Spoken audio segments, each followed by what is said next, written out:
Ya Ali Madad. This is me, Zulfikar Ali Jaisani.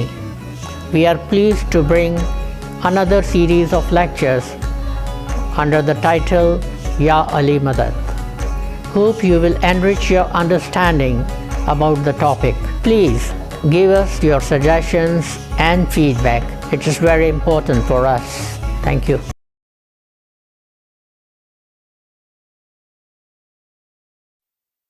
اللہم صلی علی محمد و آل محمد.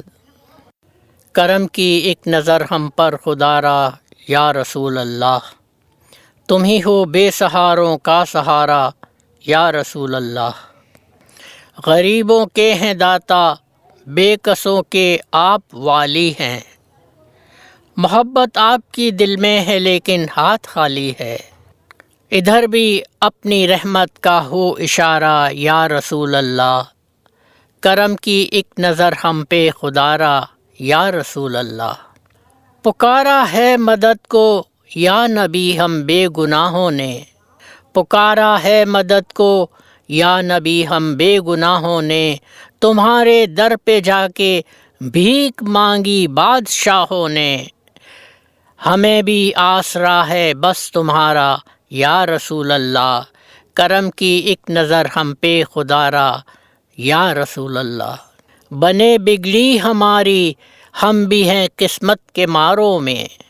بنے بگڑی ہماری ہم بھی ہیں قسمت کے ماروں میں. تمہیں امت ہے پیاری اور تم اللہ کے پیاروں میں. بچا لو ٹوٹنے سے دل ہمارا یا رسول اللہ. کرم کی ایک نظر ہم پہ خدا را یا رسول اللہ. تم ہی ہو بے سہاروں کا سہارا یا رسول اللہ یا رسول اللہ. یہ خوبصورت نعت عاشقان نبی کے لیے ایک دعا، ایک ایسا ترانہ محسوس ہوتی ہے کہ جو تمام دنیا سے مایوس ہیں لیکن رحمت للعالمین سے مایوس نہیں ہے. انہیں مدد کے لیے پکارتے ہیں، ان سے رحمت طلب کرتے ہیں، ان سے روشنی طلب کرتے ہیں. لیکن کیا کیجئے ان لوگوں کا جو اس پر بھی اعتراض کا نقطہ اٹھا لیتے ہیں. جناب، ہم نے پہلے عرض کیا تھا کہ اللہ کی مغفرت چاہیے تو رسول سے مغفرت مانگنا ہوگی. اللہ سے شفاعت چاہیے تو رسول سے شفاعت مانگنی ہوگی. اللہ سے رزق چاہیے تو رسول سے رزق مانگنا ہوگا. اللہ کی نعمت چاہیے تو پہلے نبی سے، رسول سے نعمت مانگنا ہوگی. اور وہ نبی جو محمد مصطفیٰ جیسا ہو، جو امام الانبیاء ہو، جسے اللہ تعالیٰ نے قرآن میں کبھی یاسین کبھی طٰہٰ کہہ کر بلایا ہو، جسے اپنا دوست حبیب کہہ کر بلایا ہو، اس کے در پہ جا کر مانگنے سے کیا نہیں ملتا. جناب، ہم تو یہ کہتے ہیں کہ اس نبی رحمت للعالمین سے مدد مانگنے سے دین و دنیا کی بادشاہی مل جاتی ہے اور وہ اللہ کے اور نزدیک ہو جاتا ہے. جو در حبیب اللہ پر آ کر فریاد کرتا ہے، مانگتا ہے، جبھی تو مانگنے والے بڑے مان کے ساتھ، بڑے پیار کے ساتھ مانگتے ہیں. بھر دو جولی میری یا محمد، لوٹ کر نہ میں جاؤں گا خالی. کیونکہ آنے والے کو یقین ہے اس بات کا کہ محمد کے در پہ خالی ہاتھ تو آتے ہیں لیکن لوگ خالی ہاتھ جاتے نہیں ہیں. انسان دنیا میں زندگی گزارتا ہے، اس سے گناہ ہو جاتے ہیں اور ان گناہوں کی وجہ سے اس کا خمیازہ بھگتنا پڑتا ہے، اللہ کی ناراضگی بھگتنا پڑتی ہے. اسی لیے بزرگوں نے یہ بات سکھائی کہ اپنے گناہوں کی اللہ سے مغفرت مانگتے رہو. لیکن اللہ تعالیٰ نے مغفرت مانگنے کا طریقہ اور ہی بتایا. اللہ تعالیٰ نے بتایا کہ میں تو مغفرت نہیں کروں گا ایسے، بلکہ اس کا ایک طریقہ کار ہے جو کلام پاک میں بیان ہوا ہے.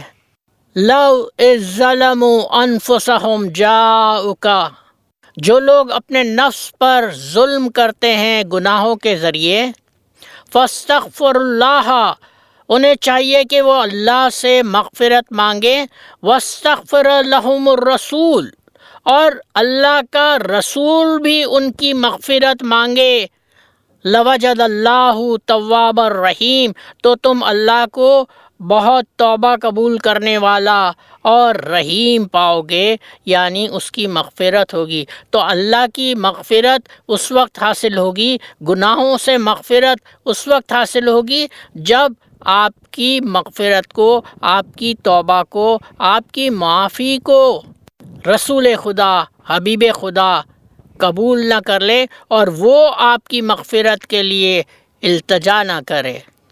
ہم اپنے ڈاکیومنٹس اٹیسٹ کراتے ہیں نا فرسٹ کلاس گیزیٹڈ آفیسر سے، تصدیق کرواتے ہیں نا، اس کے بعد آگے فائل بڑھتی ہے۔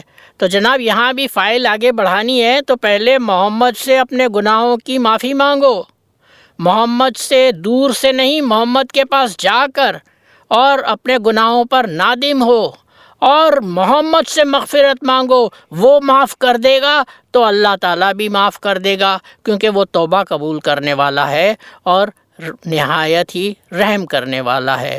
تو گناہوں کی معافی محمد مصطفیٰ سے مانگنا، نبی سے مانگنا، امام سے مانگنا قرآن سے ثابت بھی ہے، بلکہ یہی صحیح طریقہ ہے۔ انسان مختلف حوالوں سے زندگی میں پریشانیاں، دکھ، تکالیف دیکھتا ہے۔ کوئی اولاد کی وجہ سے پریشان ہے، کوئی رزق کی وجہ سے پریشان رہتا ہے، بے چین رہتا ہے۔ ایک نہایت ہی خوبصورت آیتیں تمام اللہ کا کلام خوبصورت ہے اور اس میں معنی اور مفہوم کا خزانہ پوشیدہ ہے۔ زکوٰۃ وصول کرنے کے حوالے سے جو آیت نازل ہوئی ہے، ذرا پہلے اسے سن لیجئے پھر اس پر بات کرتے ہیں۔ ارشاد ہوتا ہے، اللہ تعالیٰ نبی سے ارشاد فرماتے ہیں، خذ من اموالہم صدقۃ، کہ اے نبی تم ان کے مالوں سے زکوٰۃ لے لو، وَتُطَہِّرْهُمْ وَتُزَكِّيهِمْ بِهَا، اور ان کو پاک کر دو، ان کا تزکیہ کر دو، وَصَلُّوا عَلَيْهِمْ، اور ان پر دعا کرو، ان پر دعا پڑھو، إِنَّ صَلَاتَكَ سَكَنٌ لَهُمْ، بے شک آپ کی دعا ان کے لیے تسکین کا باعث ہے، سکون کا باعث ہے۔ تو دیکھیے ذرا کیا دیا ہے پاور آف اٹارنی میں اللہ تعالیٰ نے ہمارے نبی کو، کہ زکوٰۃ لو لوگوں سے اور ان کو پاک و پاکیزہ کر دو، ان کا تزکیہ کر دو۔ تزکیہ اور پاکیزگی کیسے ہوتی ہے؟ دو طرح کی پاکیزگی ہو سکتی ہے جس کا ہم یہاں ذکر کر سکتے ہیں، ایک جسمانی پاکیزگی، دوسری روحانی پاکیزگی، باطنی پاکیزگی۔ جسمانی پاکیزگی غلاظتوں کی وجہ سے، ناپاکی کی وجہ سے ہوتی ہے، اور باطنی پاکیزگی، روحانی پاکیزگی گناہوں کی وجہ سے ہوتی ہے۔ ہم نے تاریخ میں یہ کوئی مثال نہیں دیکھی کہ رسول اللہ نے لوگوں کو بلوایا ہو کہ آپ آؤ، میں آپ کا تزکیہ کر دیتا ہوں، آپ کو پاک و پاکیزہ کر دیتا ہوں، آپ کو نہلا دھلا کے صاف ستھرا کر دیتا ہوں۔ تو ڈیفینیٹلی، یقیناً یہاں تزکیہ سے مراد یہ ہے کہ انسان کی روح جب بیمار ہو جاتی ہے تو وہ گناہوں سے آلودہ ہو جاتی ہے، تو رسول اس گناہوں کو دھو کر اور اسے ستھرا بنا دیتے ہیں، صاف کر دیتے ہیں، تزکیہ کر دیتے ہیں، پاک و پاکیزہ بنا دیتے ہیں۔ انسان مختلف چیزوں کی وجہ سے، نعمتوں کی وجہ سے پریشان ہوتا ہے، تو اس آیت میں اللہ تعالیٰ نے رسول صلی اللہ علیہ وآلہ وسلم سے فرمایا کہ ان کے لیے دعا کریں تاکہ ان کو تسکین ملے۔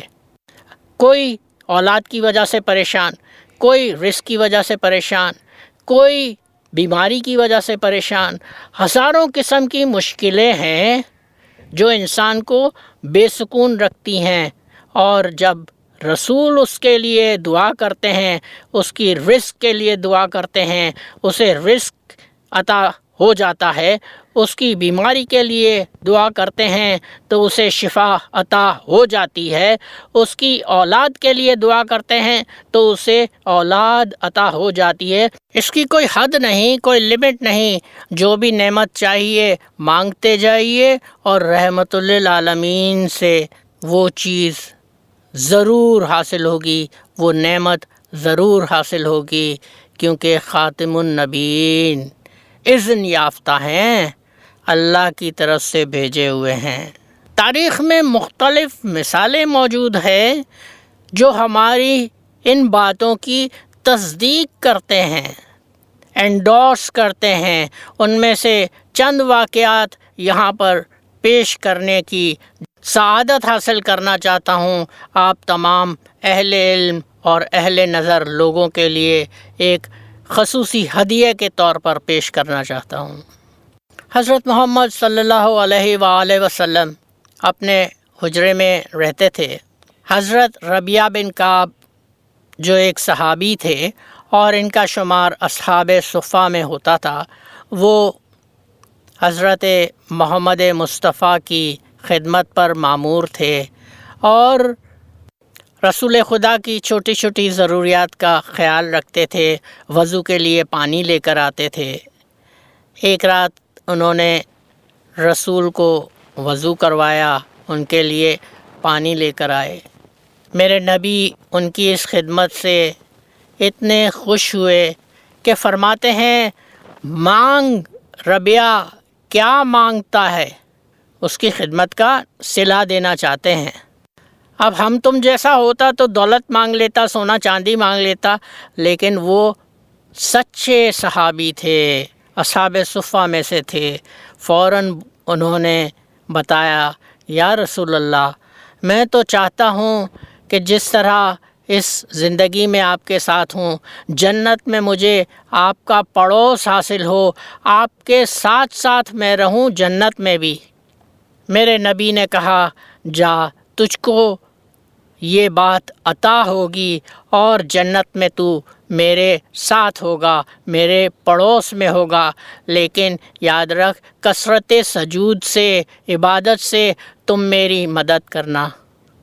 اب رسول کا حضرت ربیعہ سے یہ کہنا کہ کیا مانگتا ہے، کیا شرک ہے؟ نعوذ باللہ۔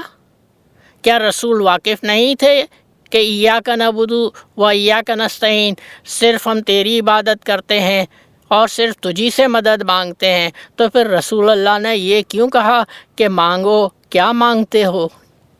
تو بھائی رسول سے مانگنا بھی ویسا ہی ہے جیسے اللہ سے مانگنا۔ حدیبیہ کا واقعہ جب ہوا، پانی کی قلت ہو گئی اور لوگوں کے پاس پینے کو تو کیا، وضو کرنے کے لیے بھی پانی ختم ہو گیا۔ صرف ایک ڈول تھا جس میں تھوڑا پانی تھا، جس سے میرے نبی وضو کیا کرتے تھے۔ نبی کی خدمت میں یہ تکلیف بیان کی گئی کہ پانی کی تکلیف ہے لوگوں کو اور وضو کرنے کے لیے پانی نہیں ہے۔ یہ جو ڈول میں تھوڑا سا پانی ہے جس سے آپ وضو کرتے ہیں، اس کے سوا پانی نہیں ہے۔ میرے نبی نے کیا کیا؟ میرے نبی نے خود وضو کیا اور پھر اپنی انگلیاں اس ڈول میں ڈبو دیں، تو دیکھنے والوں نے دیکھا کہ رسول کی انگلیوں سے پانی یوں نکلنے لگا جیسے چشمے سے پانی نکلتا ہے، اور پھر اس پانی سے تمام لوگوں نے وضو کیا اور اپنے پینے کے لیے بھی استعمال کیا۔ جب پوچھا گیا کہ اس واقعے کے روز کتنے لوگ موجود تھے موقع پر، تو بتایا گیا کہ 1500 آدمی موجود تھے جنہوں نے وضو کیا اور پینے کے لیے بھی پانی لے گئے۔ اب ہو سکتا ہے کچھ ماڈرن ٹائمز کے، جدید زمانے کے لوگ کچھ ایسا خیال کریں کہ یہ تو سپرسٹیشن ہے، یہ تو توہم پرستی کی نعوذ باللہ باتیں لگتی ہے، یہ کیسے ممکن ہے کہ انگلیوں سے پانی بہنے لگے؟ تو میں نے وہی واقعہ یاد دلانا چاہوں گا کہ آب زمزم یاد ہے نا، اب تک بہتا ہے، اب تک ہم اس سے فیض حاصل کرتے ہیں۔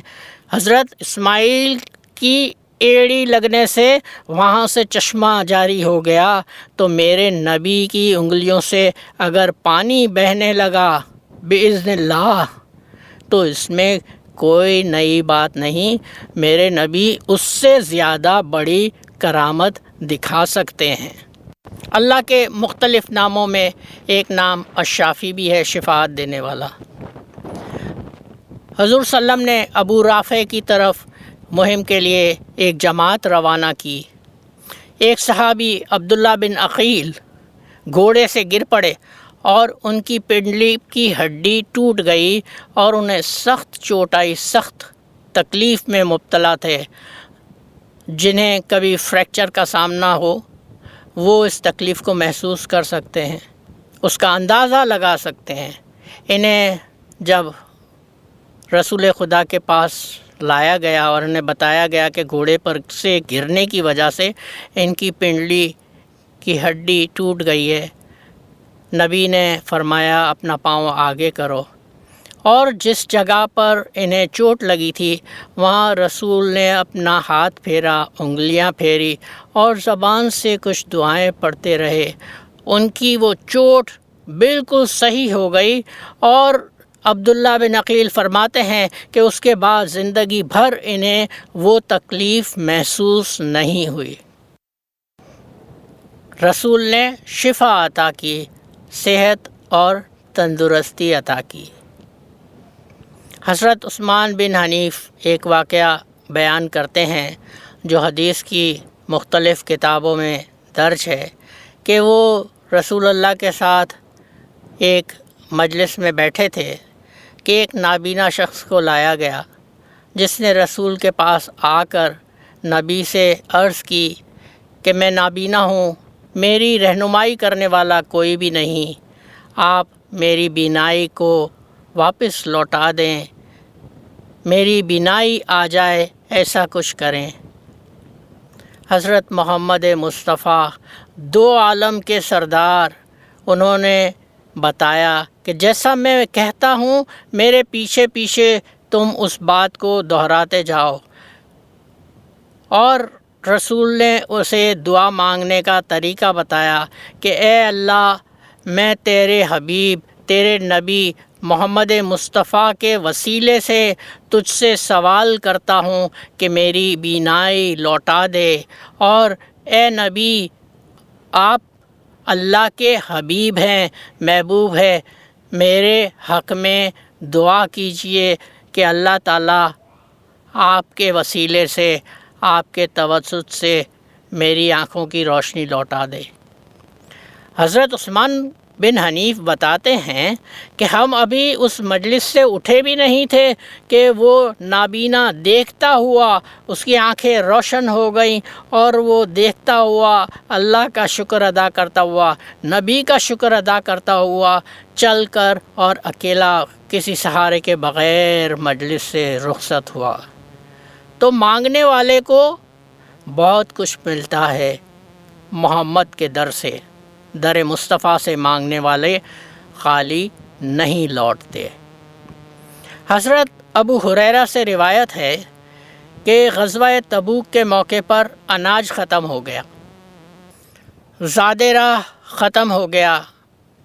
میرے نبی کو یہ اطلاع پہنچائی گئی، نبی نے انہیں حکم دیا کہ ایک چادر بچھائی جائے اور جس کے پاس جو کچھ بھی چیز باقی ہے وہ یہاں لے کر آئے۔